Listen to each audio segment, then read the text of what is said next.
ಶುಭ ಗಳಿಗೆ ಬರ್ಬೇಕಾದ್ರೆ ಯಾರನ್ನೂ ತಡಿಲಿಕ್ಕೆ ಸಾಧ್ಯ ಇಲ್ಲ. ಆ ಗಳಿಗೆ ಆ ಮುಹೂರ್ತ ಯಾವ ಕಾಲಕ್ಕೆ ಬರಬೇಕು ಬರ್ತದೆ. ಸ್ನೇಹಿತರೆ ನಮಸ್ತೆ. ಈ ಸಂಜೆ ನ್ಯೂಸ್ನ ಇವತ್ತಿನ ಮತ್ತೊಂದು ವಿಶೇಷ ಕಾರ್ಯಕ್ರಮಕ್ಕೆ ನಿಮ್ಮೆಲ್ಲರಿಗೂ ಕೂಡ ಸ್ವಾಗತ. ಡಿ.ಕೆ. ಶಿವಕುಮಾರ್ ಅವರು ಪದೇ ಪದೇ ಹೇಳ್ತಾ ಇದ್ರು, ಶುಭಗಳಿಗೆ ಶುಭ ಮುಹೂರ್ತ ಬಂದ್ರೆ ಅದನ್ನು ಯಾರಿಂದಲೂ ಕೂಡ ತಡೆಯೋದಕ್ಕೆ ಸಾಧ್ಯವೇ ಇಲ್ಲ ಅಂತ ಹೇಳಿ. ಸೊ ಇವಾಗ ಡಿ.ಕೆ. ಶಿವಕುಮಾರ್ ಅವರ ಬದುಕಲ್ಲಿ, ರಾಜಕೀಯ ಬದುಕಲ್ಲಿ ಶುಭಗಳಿಗೆ ಶುಭ ಮುಹೂರ್ತ ಕೂಡ ಬಂದಿರುವಂತದ್ದು. ಈ ಕುರಿತು ಮಾತನಾಡೋದಕ್ಕೆ ನಮ್ಮೊಂದಿಗೆ ಆಚಾರ್ಯ ಶ್ರೀ ಬಾಲಸುಬ್ರಹ್ಮಣ್ಯನ್ ಗುರೂಜಿ ಅವರಿದ್ದಾರೆ. ಎಲ್ಲದರ ಕುರಿತಾದಂತಹ ಜೊತೆಯಲ್ಲಿ ಡಿ.ಕೆ. ಶಿವಕುಮಾರ್ ಅವರ ಆಧ್ಯಾತ್ಮ ಜೀವ, ಜೊತೆಯಲ್ಲಿ ಅವರು ಆ ಮುಖ್ಯಮಂತ್ರಿ ಅಂತಹ ಒಂದು ಪಟ್ಟವನ್ನು ಹೋಲಿಸ್ಕೊಂಡಿದ್ದ ಈಗ ಇದೇ ಶುಭಗಳಿಗೆ ಶುಭ ಮುಹೂರ್ತದಿಂದಲ್ಲ, ಈ ಎಲ್ಲದರ ಕುರಿತಾಗಿ ಮಾತನಾಡ್ತಾ ಹೋಗೋಣ. ಅದಕ್ಕೂ ಮುಂಚೆ ಗುರುಗಳನ್ನ ಕಾರ್ಯಕ್ರಮಕ್ಕೆ ಬರ್ಮಾಡ್ಕೊಳ್ಳೋಣ. ಗುರುಗಳೇ ನಮಸ್ತೆ, ತಮಗೆ ಕಾರ್ಯಕ್ರಮಕ್ಕೆ ಸ್ವಾಗತ. ಓಂ ಗಂ ಗಣಪತೇ ನಮಃ. ಓಂ ಗುರು ಬ್ರಹ್ಮ ಗುರು ವಿಷ್ಣು ಗುರುದೇವೋ ಮಹೇಶ್ವರ ಗುರು ಸಾಕ್ಷಾತ್ ಪರಬ್ರಹ್ಮ ತಸ್ಮೈ ಶ್ರೀ ಗುರುವೇ ನಮಃ. ಓಂ ಸಮಸ್ತ ಈ ಸಂಜೆ ವಾಹಿನಿ ವೀಕ್ಷಕರಿಗೆ ನನ್ನ ನಮಸ್ಕಾರಗಳು. ನಮಸ್ಕಾರ ಭಾಸ್ಕರ್ ಅವರೇ. ಗುರುಗಳೇ, ಡಿ.ಕೆ. ಶಿವಕುಮಾರ್ ಅವರು ಪದೇ ಪದೇ ಯಾವಾಗಲೂ ಹೇಳ್ತಾ ಇದ್ದಂತ ಒಂದು ಡೈಲಾಗ್ ಇದೆಯಲ್ಲ, ಅದು ಎಲ್ಲ ಕಡೆ ಸೋಷಿಯಲ್ ಮೀಡಿಯಾದಲ್ಲಿ ವೈರಲ್ ಆಗಿತ್ತು. ಜೊತೆಯಲ್ಲಿ ನಮ್ಮ ಬದುಕಿಗೂ, ಪ್ರತಿಯೊಬ್ಬರ ಬದುಕಿಗೂ ಕೂಡ ಬಹುಶಃ ಅನ್ವಯಿಸುತ್ತೆ ಅಂತ ಹೇಳ್ತಾರೆ ಅನ್ಸುತ್ತೆ. ಯಾಕಂದ್ರೆ ಅವ್ರು ಹೇಳ್ತಾ ಇದ್ರು, ಶುಭಗಳಿಗೆ ಅಂದ್ರೆ ಶುಭ ಮುಹೂರ್ತ ಅಥವಾ ಶುಭಗಳಿಗೆ ಬರ್ಬೇಕಂದ್ರೆ ಅದನ್ನ ಯಾರು ಕೂಡ ತಡೆಯೋದಕ್ಕೆ ಸಾಧ್ಯ ಇಲ್ಲ ಅಂತ ಹೇಳಿ ಪದೇ ಪದೇ ಅವ್ರು ಹೇಳ್ತಾ ಇದ್ರು. ಅಂತಹ ಒಂದು ಶುಭಗಳಿಗೆ ಶುಭ ಮುಹೂರ್ತ ಡಿ.ಕೆ. ಶಿವಕುಮಾರ್ ಅವರ ಬದುಕಲ್ಲಿ ಬಂದಿರುವಂಥದ್ದು. ಅವರು ಬಹು ವರ್ಷಗಳ, ದಶಕಗಳ ಕಾಲದ ಅವರ ಕನಸು ಏನಂದ್ರೆ ವಿದ್ಯಾರ್ಥಿ ದೆಸೆಯಿಂದಲೂ ಕೂಡ ಮುಖ್ಯಮಂತ್ರಿ ಆಗಬೇಕು ಅಂತ ಹೇಳಿ. ಸೊ ಇವಾಗ ಅವರನ್ನು ತಡೆಯೋದಕ್ಕೆ ಯಾರಿಂದಲೂ ಕೂಡ ಸಾಧ್ಯ ಇಲ್ಲ. ಅವರಿಗೆ ಶುಭ ಮುಹೂರ್ತ, ಶುಭಗಳಿಗೆ ಬಂದಿರುವಂಥದ್ದು. ಸೊ ಆ ಕುರಿತು ಜ್ಯೋತಿಷ್ಯ ಶಾಸ್ತ್ರ ಏನ್ ಹೇಳುತ್ತೆ ಗುರುಗಳೇ ಈ ಶುಭ ಮುಹೂರ್ತ, ಶುಭಗಳಿಗೆ ಕುರಿತು? ನೋಡಿ, ಎಲ್ಲರ ಜನ್ಮ ಜಾತಕದಲ್ಲೂ ಒಂದು ವಿಶೇಷವಾದಂತಹ ಯೋಗಗಳು ಇರ್ತವೆ. ಅದೇ ರೀತಿ ಅವಯೋಗಗಳು ಸಹ ಇರ್ತದೆ. ಅಂದರೆ ಹೇಗೆ ಅಂದರೆ ಧನಯೋಗವೂ ಇರುತ್ತದೆ, ದಾರಿದ್ರ್ಯ ಯೋಗವೂ ಇರುತ್ತೆ. ಅದೇ ರೀತಿ ಅಖಂಡ ರಾಜಯೋಗವೂ ಕೆಲವೊಬ್ಬರಿಗೆ ಅದ್ಭುತವಾಗಿರುತ್ತದೆ.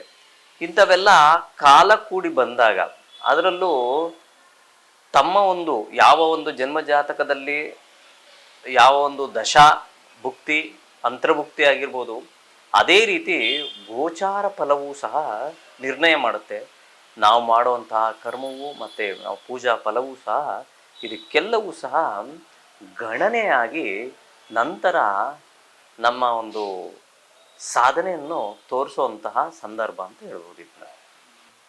ಗುರುಗಳೇ, ಡಿ.ಕೆ. ಶಿವಕುಮಾರ್ ಅವರ ಬದುಕಲ್ಲಿ ಈ ಶುಭಗಳಿಗೆ ಶುಭ ಮುಹೂರ್ತ ಕೂಡ ಬಂದಿದ್ದಾದ್ರೂ ಹೇಗೆ ಗುರುಗಳೇ? ಅದು ಜ್ಯೋತಿಷ್ಯ ಶಾಸ್ತ್ರ ಏನ್ ಹೇಳುತ್ತೆ? ಪ್ರತಿಯೊಬ್ಬರ ಬದುಕಲ್ಲೂ ಕೂಡ ಈ ರೀತಿ ಪ್ರಯತ್ನದ ಫಲವಾಗಿ ಸೊ ಬರುತ್ತಾ? ಈ ರೀತಿ ಪ್ರಯತ್ನ ಪಟ್ಟರೆ ಪ್ರತಿಯೊಬ್ಬರಿಗೂ ಕೂಡ ಈ ಹೋಲಿಸ್ಕೊಂಬೋದ ಇಂತಹ ಒಂದು ಉನ್ನತ ಸ್ಥಾನಗಳನ್ನ ಅಂತ? ಖಂಡಿತ. ಇದು ಇನ್ನೊಂದೇನೆಂದರೆ, ಜನ್ಮ ಜಾತಕ ಅನ್ನುವಂಥದ್ದು ನಾವು ಹುಟ್ಟಿದಾಗಲೇ ಅದನ್ನು ಜಾತಕ ಬಂದ್ಬಿಟ್ಟಿರ್ತದೆ. ಆ ಜಾತಕಕ್ಕೆ ಅನುಗುಣವಾಗಿ ನಾವು ಮಾಡುವಂತಹ ಕರ್ಮಫಲವೂ ಸಹ ನಿರ್ಣಯವಾಗುತ್ತೆ. ಅದರೊಟ್ಟಿಗೆ ನಮ್ಮ ಒಂದು ಪರಿಶ್ರಮವೂ ಸಹ ಬೇಕಾಗುತ್ತೆ. ಈಗ ಯಾರೇ ಒಬ್ಬ ವ್ಯಕ್ತಿ ಆಗಲಿ ಸಾಧನೆಯಿಂದ ಸಾಗಿದಾಗ ಖಂಡಿತ ಸಾಧಕನಾಗ್ತಾನೆ ಅಂತ ಹೇಳ್ತೀವಿ.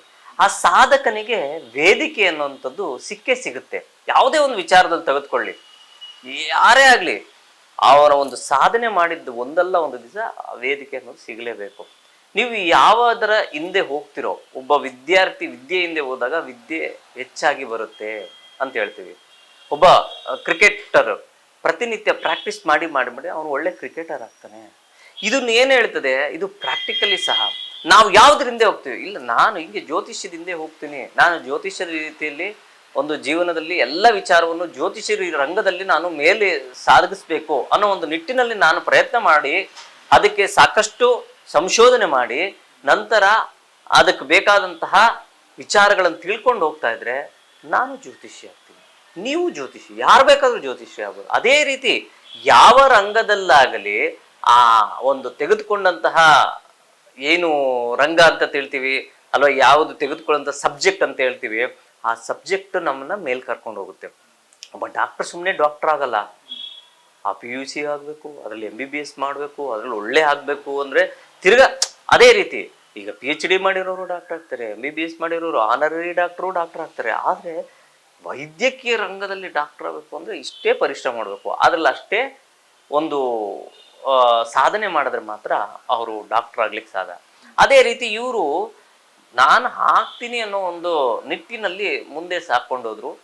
ಅವರ ಒಂದು ಸಾಧನೆ ಕಂಡಿದೆ. ಗುರುಳೆ, ನಾವು ಈ ಆಡು ಭಾಷೆಯಲ್ಲಿ ಹೇಳ್ತೀನಿ, ಅವ್ನಿಗೆ ಹಣೆ ಬರಹ ಇತ್ತು ಆದ ಬಿಡಯ ಅಂತೇಳಿ. ಸೊ ಯಾವುದೇ ಒಂದು ಹುದ್ದೆ ಆಗಿರ್ಬೋದು, ಅವನ ಹಣೆ ಬರಹ ಇತ್ತು ಅವನ ಆದ ಅಂತೇಳಿ. ಸೊ ಅವನು ಡಾಕ್ಟರ್ ಆಗಿರ್ಬೋದು, ಇಂಜಿನಿಯರ್ ಆಗಿರ್ಬೋದು, ಅಥವಾ ರಾಜಕೀಯದಲ್ಲಿ ಯಾವುದೋ ಒಂದು ಮಂತ್ರಿ ಸ್ಥಾನ ಆಗಿರ್ಬೋದು, ಶಾಸಕ ಆಗಿರ್ಬೋದು, ಅಥವಾ ಮುಖ್ಯಮಂತ್ರಿ ಆಗಿರ್ಬೋದು. ಹೀಗೆ ಡಿ ಕೆ ಶಿವಕುಮಾರ್ ಅವರ ಹೀಗೆ ಹಣೆ ಬರಹ ಮುಖ್ಯ ಆಗುತ್ತಾ ಅಥವಾ ಅವರ ಪ್ರಯತ್ನ ಮುಖ್ಯ ಆಗುತ್ತಾ ಗುರುಳೆ? ಇಲ್ಲಿ ಜ್ಯೋತಿಷ್ಯ ಶಾಸ್ತ್ರ ಏನ್ ಹೇಳುತ್ತೆ ಗುರುಳೆ? ನೋಡಿ, ಇಲ್ಲಿ ಬಹಳ ಅದ್ಭುತವಾದಂತಹ ಪ್ರಶ್ನೆ ಕೇಳಿದ್ರೆ, ಹಣೆ ಬರವನ್ನ ಓದುವಂಥದ್ದು ಬಹಳ ವಿಶೇಷವಾದಂಥದ್ದು. ಜಾತಕವೇ ಬೇರೆ, ಹಣೆ ಬರಹ ಅನ್ನೋದನ್ನ ಇದನ್ನ ಕಪಾಲಶಾಸ್ತ್ರ ಅಂತ ಹೇಳ್ತಾರೆ. ಆ ಕಪಾಲಶಾಸ್ತ್ರದಲ್ಲೂ ಸಹ ಲೈನ್ಸ್ ಇರ್ತದೆ. ಆ ಲೈನ್ಸ್ಗೂ ಸಹ ಗ್ರಹಗಳನ್ನು ಸ್ಥಿತ ಮಾಡಿ, ಆ ಸ್ಥಿತವಾದಂತಹ ಗ್ರಹ ಯಾವ ಒಂದು ನಿಟ್ಟಿನಲ್ಲಿ ಸಾಗ್ತಾ ಇದೆ, ಅದರ ಒಂದು ಸ್ಟ್ರೆಂತ್ ಏನು, ಅದರಲ್ಲಿ ಸ್ಥಿತವಾದಂತಹ ಗ್ರಹದ ಮೇಲು ಅಂದರೆ ಉಚ್ಚ ಕ್ಷೇತ್ರ ನಿಚ್ಚ ಕ್ಷೇತ್ರ ಯಾವುದು ಅನ್ನೋದು ಸಹ ಇದೆ. ಇದು ಬ್ರಹ್ಮಮಾನಸ ಪುತ್ರರಾದಂತಹ ಸಾಕ್ಷಾತ್ ನಾರದರಿಗೆ ನಂತರ ಲಿಪಿಯನ್ನು ಬರೆದಂತಹ, ಅಂದರೆ ಹಣಬರಹ ಯಾರು ಬರೆಯೋದು? ಬ್ರಹ್ಮ. ಈ ಇಬ್ಬರಿಗೆ ಮಾತ್ರ ಗೊತ್ತಿದೆ ಅನ್ನೋದು ಒಂದು ಹಳೆಯ ಒಂದು ನಾನೆಲ್ಲೋ ಕೇಳಿರುವಂಥದ್ದು. ಆ ಒಂದು ಕಪಾಲಶಾಸ್ತ್ರವನ್ನ ಸಂಶೋಧನಾತ್ಮಕವಾಗಿ ನೋಡಿದಾಗ ಖಂಡಿತವಾಗ್ಲೂ ಬಹಳ ಕಷ್ಟವಾದಂಥದ್ದು. ಅದನ್ನ ಮಾಡೋಕ್ಕಾಗ್ಲಿ, ಇದು ಅಂಗಲಕ್ಷಣ ಶಾಸ್ತ್ರದಲ್ಲಿ ಬರುವಂಥದ್ದು. ಯಾವ ಒಂದು ವ್ಯಕ್ತಿ ಆಗಲಿ, ನಾವು ಹಸ್ತ ಸಾಮುದ್ರಿಕ ಶಾಸ್ತ್ರವಾಗ್ಬೋದು, ಅಥವಾ ಪಾದಲಕ್ಷಣ ಶಾಸ್ತ್ರವಾಗ್ಬೋದು, ಅಥವಾ ನಯನಶಾಸ್ತ್ರವಾಗುವುದು, ಕರ್ಣಶಾಸ್ತ್ರ, ನಾಸಿಕ ಶಾಸ್ತ್ರ, ಜಿಹ್ವಶಾಸ್ತ್ರ, ನಗಶಾಸ್ತ್ರ, ಭೃಶಾಸ್ತ್ರ, ಕೇಶಲಕ್ಷಣ ಶಾಸ್ತ್ರ, ನಡಿಗೆ ಶಾಸ್ತ್ರ, ಭಂಗಿಶಾಸ್ತ್ರ, ಸಾಕಷ್ಟು ರೀತಿಯ ಶಾಸ್ತ್ರಗಳಲ್ಲಿ ಈ ಒಂದು ಕಪಾಲಶಾಸ್ತ್ರವು ಸಹ ಒಂದಾಗಿರ್ತದೆ. ಈ ಶಾಸ್ತ್ರವನ್ನ ತುಂಬಾ ಕ್ಲಿಷ್ಟಕರವಾದಂಥದ್ದು ಅಂತ ಹೇಳ್ಬಿಟ್ಟು ಜನನವಾದಂತಹ ಸಂದರ್ಭದಲ್ಲಿ ಜ್ಯೋತಿಷ್ಯರು ಆ ಸಂದರ್ಭಕ್ಕೆ ಅನುಗುಣವಾಗಿ ಗ್ರಹ ಸ್ಫುಟವನ್ನು ಕಂಡಿಡ್ಕೊಂಡು ಜಾತಕವನ್ನು ವಿಶ್ಲೇಷಣೆ ಮಾಡಿ ಆ ಜಾತಕವನ್ನು ಬರೆದು ತದನಂತರ ವಿಶ್ಲೇಷಣೆ ಮಾಡ್ತಾರೆ. ಯಾಕೆ ಅಂದ್ರೆ, ನೀವು ಹೇಳಿದ್ದು ಹಣೆ ಬರ ಅಂದ್ರಲ್ಲ, ಹಣೆ ಬರವನ್ನ ಕಂಡಿಡಿದವರು ಇಬ್ಬರೇ. ಆ ಕಾರಣದಿಂದ ನಮ್ಗೆ ಅದು ಗೊತ್ತಾಗ್ಲಿಲ್ಲ ಅಂದ ಪಕ್ಷದಲ್ಲಿ ನಾವು ಜಾತಕಕ್ಕೆ ಮೊರೆ ಹೋಗ್ತೀವಿ. ಜಾತಕದಲ್ಲಿ ಗ್ರಹಗಳ ಸ್ಥಾನ ಬಲ, ಅದಕ್ಕೆ ಒಂದು ಒಳ್ಳೆಯ ಅಂದ್ರೆ, ನನ್ನ ಬಲಕ್ಕಿಂತ ಬಲವು ನನ್ನ ಸ್ಥಾನ ಬಲವೇ ಬಲವು ಅಂತ ಹೇಳ್ತೇವೆ. ಆ ಸ್ಥಾನಕ್ಕಿರೋ ಬಲ ಬೇರೆ. ಈಗ ಯಾರೋ ಒಬ್ಬ ವ್ಯಕ್ತಿ, ಈಗ ಒಂದು ದೊಡ್ಡ ಚೇಂಬರ್ ಇತ್ತು ಅಂದ್ರೆ ಅಲ್ಲಿ ಯಾರೋ ಒಬ್ರು ದೊಡ್ಡವ್ರು ಬರ್ತಾರೆ ಅಂದ್ರೆ, ಮಿನಿಸ್ಟರ್ ಬರ್ತಾರಪ್ಪ, ಆ ಸೀಟ್ ಅವ್ರದ್ದು ಅಂದ್ರೆ ಆ ಸ್ಥಾನಕ್ಕೆ ಬೆಲೆ ಇದೆ ಅಂತ ಹೇಳ್ತೀವಿ. ಆ ರೀತಿ ಇದ್ದಾಗ ಗ್ರಹಗಳಲ್ಲೂ ಅಷ್ಟೇ, ಯಾವ ಗ್ರಹ ಮೇಲುಗೈಯಾಗಿರ್ತದೋ ಅಂತಹ ಗ್ರಹದಿಂದ ನಾವು ನಮ್ಮ ಜೀವನವನ್ನು ರೂಪಿಸ್ಕೋಬಹುದು ಅಂತ ಸಹ ಹೇಳ್ತದೆ ಶಾಸ್ತ್ರ. ಗುರುಳೆ, ಇನ್ನು ಡಿ ಕೆ ಶಿವಕುಮಾರ್ ಅವರು ಮಹಾನ್ ಆಧ್ಯಾತ್ಮ ಜೀವಿ. ಅದೇ ರೀತಿ ನೋಡಿ, ನಾವು ಗಮನಿಸೋದಾದ್ರೆ ಜಗ್ಗೇಶ್ ಅವರು ಕೂಡ ಶ್ರೀರಾಮ್ಪುರದಿಂದ ಪಾರ್ಲಿಮೆಂಟ್ ವರೆಗೂ ನನ್ನನ್ನು ಯಾರು ಕರ್ಕೊಂಡ್ಬಂದು ಇಲ್ಲಿವರೆಗೂ ದಡ ಮುಟ್ಟಿಸಿದ್ದು ಅಂತ ಹೇಳ್ತಾರೆ. ಅವರೇ ಸ್ವತಃ ಹೇಳ್ಕೊಳ್ತಾರೆ ಮಂತ್ರಾಲಯದಲ್ಲಿ ನಿಂತ್ಕೊಂಡು, ಇದೇ ರಾಘವೇಂದ್ರ ಸ್ವಾಮಿಗಳೇ ನನ್ನನ್ನು ಈ ರೀತಿ ದಡ ಮುಟ್ಟಿಸಿದ್ದು ಅಂತೇಳಿ. ಅದೇ ರೀತಿ ಡಿ ಕೆ ಶಿವಕುಮಾರ್ ಅವರು ಮಹಾನ್ ಆಧ್ಯಾತ್ಮ ಜೀವಿ, ಅಜ್ಜಯ್ಯನವರ ಪರಮ ಭಕ್ತರು ಕೂಡ ಹೌದು.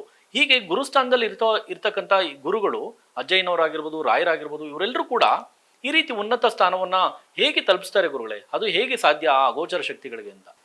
ನೋಡಿ, ಒಂದು ನಾಣ್ಣುಡಿ ಇದೆ, ಗುರುಮುಖೇನ ದೈವ ದರ್ಶನಂ ಅಂತ ಹೇಳ್ತಾರೆ. ಗುರುವಿನ ಮುಖಾಂತರ ದೈವ ದರ್ಶನವಾಗುತ್ತೆ ಅಂತ ಹೇಳ್ತೀವಿ. ಅದಕ್ಕೆ ಗುರಿಯನ್ನ ನಾವು ಮುಂದೆ ಇಟ್ಕೊಂಡಿರ್ಬೇಕು, ಗುರುವನ್ನ ಹಿಂದೆ ಇಟ್ಕೊಂಡಿರ್ಬೇಕು. ಯಾವ ವ್ಯಕ್ತಿ ಆಗ್ಲಿ, ಒಬ್ಬ ಗುರುವನ್ನ ನನ್ನ ಜೊತೆಲಿ ಸದಾ ಗುರುವಿದ್ದಾರೆ ಅಂತ ತಿಳ್ಕೊಂಡ್ರೆ, ಸದಾ ಗುರುವಿನ ದಾಸನ ಆದರೆ ಖಂಡಿತವಾಗ್ಲೂ ಆ ಗುರುವು ಗುರಿಯನ್ನ ಮುಟ್ಟಿಸುತ್ತಾನೆ ಅಂತ ಹೇಳ್ತದೆ. ಶಾಸ್ತ್ರವಲ್ಲ, ಇದು ನಿಘಂಟು, ನಿಶ್ಚಯವಾದಂತಹದ್ದು ಅಂತ ಸಹ ಹೇಳ್ತೀವಿ.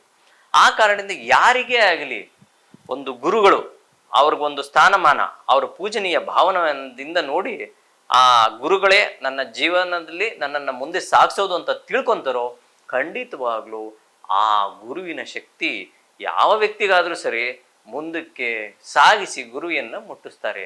ಅದೇ ರೀತಿ ಇವರ ಜೀವನದಲ್ಲೂ ಸಹ ಆಗಿರೋದು, ಅದೇ ರೀತಿ ಜಗ್ಗೇಶ್ ಅವ್ರ ಜೀವನದಲ್ಲೂ ಸಹ ಆಗಿರುವಂಥದ್ದು. ಗುರುಳೆ, ಇನ್ನು ನಾವು ನಿಮ್ಮನ್ನ ಸಾಕಷ್ಟು ಬಾರಿ ನೋಡಿದ್ದೀವಿ, ಸಾಕಷ್ಟು ಕಾರ್ಯಕ್ರಮಗಳಲ್ಲಿ ತಾವು ಕೂಡ ನೀಡ್ತಾ ಬಂದಿರುವಂಥದ್ದು, ನಾವು ನಿಮ್ಮನ್ನ ಬಹಳ ಗೌರವಿಸ್ತೀವಿ. ಗುರುಳೆ, ಇನ್ನು ಬೇರೆ ಬೇರೆ ವಾಹಿನಿಗಳೆಲ್ಲ ಅಥವಾ ಸೋಷಿಯಲ್ ಮೀಡಿಯಾದಲ್ಲಿ ಹರಿದಾಡ್ತಾ ಇರುವಂಥ ಪ್ರಶ್ನೆ ಏನಂದ್ರೆ, ಅದೊಂಥರ ಅಪ್ರಸ್ತುತ ಆದರೂ ಕೂಡ ತಮ್ಮಲ್ಲಿ ಹೇಳಲೇಬೇಕು. 2028ಕ್ಕೂ ಮುಂಚೆನೆ ಚುನಾವಣೆ ಬಂದ್ಬಿಡುತ್ತೆ, ಡಿ ಕೆ ಶಿವಕುಮಾರ್ ಅವರು ಅಲ್ಪಾವಧಿಯ ಮುಖ್ಯಮಂತ್ರಿ ಆಗ್ತಾರೆ, ಈ ರೀತಿಯ ಪ್ರಶ್ನೆಗಳು ಉದ್ಭವ ಆಗ್ತಾ ಇರುವಂಥದ್ದು. ಅದು ಇಲ್ಲಿಗೆ ತಮ್ಮ ಹತ್ರ ಕೇಳೋದು ಸೂಕ್ತ ಅಲ್ಲ, ಈಗ ಸೂಕ್ತವಾದಂಥ ಸಮಯವೂ ಕೂಡ ಅಲ್ಲ ಅಂತ ಅನ್ಸುತ್ತೆ. ತಾವು ಗುರುಗಳ ಸ್ಥಾನದಲ್ಲಿ ಇದ್ಕೊಂಡು, ಯಾಕಂದ್ರೆ ಡಿ ಕೆ ಶಿವಕುಮಾರ್ ಅವರು ಮಹಾನ್ ಆಧ್ಯಾತ್ಮ ಜೀವಿ, ಎಲ್ರಿಗೂ ಕೂಡ ಗೊತ್ತಿರುವಂಥದ್ದು. ಹಾಗೆ ಗುರುಗಳನ್ನ ತುಂಬಾ ಗೌರವಿಸುವಂತ ಒಬ್ಬ ಆಧ್ಯಾತ್ಮ ಜೀವಿ ಹೌದು. ತಾವು ಗುರು ಸ್ಥಾನದಲ್ಲಿ ಇದ್ಕೊಂಡು ನೂತನ ಮುಖ್ಯಮಂತ್ರಿ, ಈ ರಾಜ್ಯದ ರಾಜ, ಈ ರಾಜ್ಯದ ಮುಖ್ಯಮಂತ್ರಿ, ಏನ್ ತಾವು ಶುಭ ಕೋರ್ತೀರಿ ಗುರುಗಳೇ? ಇಲ್ಲ ನೋಡಿ, ನಾನು ಹೇಳೋದೇನು ಗೊತ್ತಾ, ಯಾರೇ ಆಗಲಿ ತಮ್ಮ ಒಂದು ಕಾರ್ಯ ನಿಷ್ಠೆಯನ್ನು ಮಾಡ್ಕೊಂಡು ಹೋಗಿದ್ದೆ ಆದರೆ ಖಂಡಿತವಾಗ್ಲೂ ಅವರ ಒಂದು ಜೀವನ ಸುಭಿಕ್ಷವಾಗುತ್ತೆ. ಅದೇ ರೀತಿ ಇವರು ಅದನ್ನೇ ಅಳವಡಿಸ್ಕೊಂಡು ಹೋದರೆ ಖಂಡಿತ ಎಲ್ಲರಿಗೂ ಶುಭವಾಗುತ್ತೆ. ನಾನು ಯಾವ ಪಕ್ಷದ ಬಗ್ಗೆನೂ ಮಾತಾಡುವಂಥದ್ದಲ್ಲ, ನಾನು ಮುಹೂರ್ತದ ಬಗ್ಗೆ ಮಾತಾಡ್ತೀನಿ. ವ್ಯಕ್ತಿಗಳ ಬಗ್ಗೆ ವೈಯಕ್ತಿಕವಾಗಿ ಮಾತಾಡಬಾರ್ದು ಅಂತಲೂ ಸಹ ಶಾಸ್ತ್ರದಲ್ಲಿ ಹೇಳುತ್ತದೆ. ಆ ಕಾರಣದಿಂದ ಊಹಾಭೋಗಗಳನ್ನಾಗಿರ್ಬೋದು, ಇವಾಗ ಅವ್ರ ಜನ್ಮ ಜಾತಕನೇ ನಮಗೆ ಗೊತ್ತಿರಲ್ಲ, ಸುಮ್ಮನೆ ಯಾವುದೋ ಗೂಗಲಲ್ಲಿ ನೋಡ್ಕೊಂಡು ಮಾತಾಡುವಂಥದ್ದಾಗಿರ್ಬೋದು.